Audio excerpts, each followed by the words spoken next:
Ayun, tara guys, samahan nyo ako dito sa isa sa pinakamagandang atraksyon sa Tokyo, ang Teamlab Planet.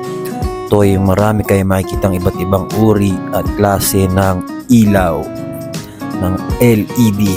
Yan. First nga pala yung dinaanan namin yung may ilaw na hallway. Tapos second yan, malalambot na daanan. Yan ako, papogi, char. And then ito yung first destination natin. First room. So, sobrang ganda nito, nakaka-amaze talaga, lalong-lalo na pag first time nyo pa lang siyang nakita. Sobrang napakaganda at napakaliwanag. At marami din pala kaming kasabay dito na iba't ibang lahi. Yan, tingnan nyo naman guys, pagpasok nyo sa room para kayo nasa ibang dimension agad, diba?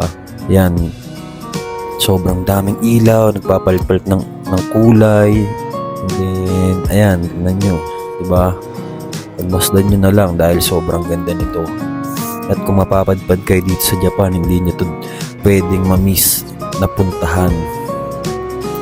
Yan, konting tour muna. Tingnan nyo naman guys, sobrang ganda, diba? Lalong lalo na sa personal, sobra talaga as in.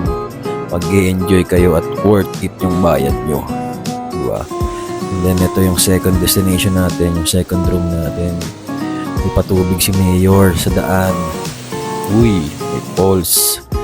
Ayan.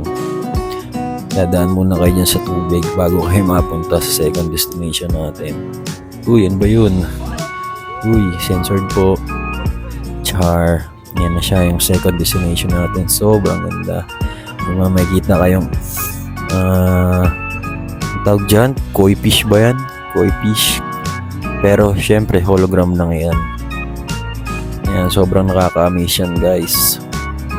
And nga pala yung tubig na yan, for sure meron siyang pamatay ng nekrobyo kasi iba't ibang paa yung lumulusong dyan. Kaya for sure may pamatay ng nekrobyo yan. Ayan, diba ang ganda, makaka-amaze. Ayan, tas ang ganda pa ng sounds nila, para talaga nasa ibang dimension. As in, oo. And then, ayan, tingnan nyo, ang ganda, diba? Masarap, parang nakaka-relax siya talaga.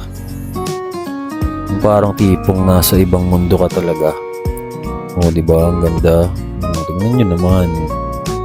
Ayan, and then, this is the third stop, the third room. Ayan, yung nga naglalakihang bolang lobo. Ano ba yan? Basta bola siya na malambot, na sobrang laki. Tingnan nyo, ang ganda.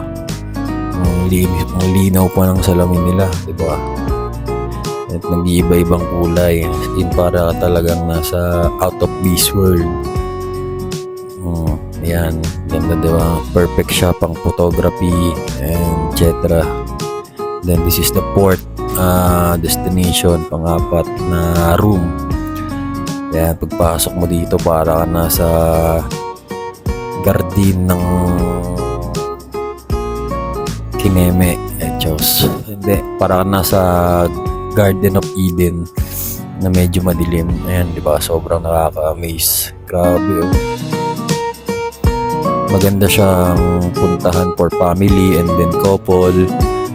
Ayan. Then this is the fourth destination. Malalaking itlog. Mahilig sa itlog dyan, and po yung para sa inyo. Yan, and this is the final destination. I mean, ito yung huling room na pwede nyo mapuntahan. Just like, para talaga siyang nasa ibang dimension ka, as in nasa hardin ka ng Diyos. And nga pala medyo nakakahilo lang siya kasi grabe yung ilaw. Ayan, salamat sa panonood. Then, huwag niyong kalimutan na puntahan tong spot na to pag napunta kayo ng Japan sa Tokyo, ha? Enjoy!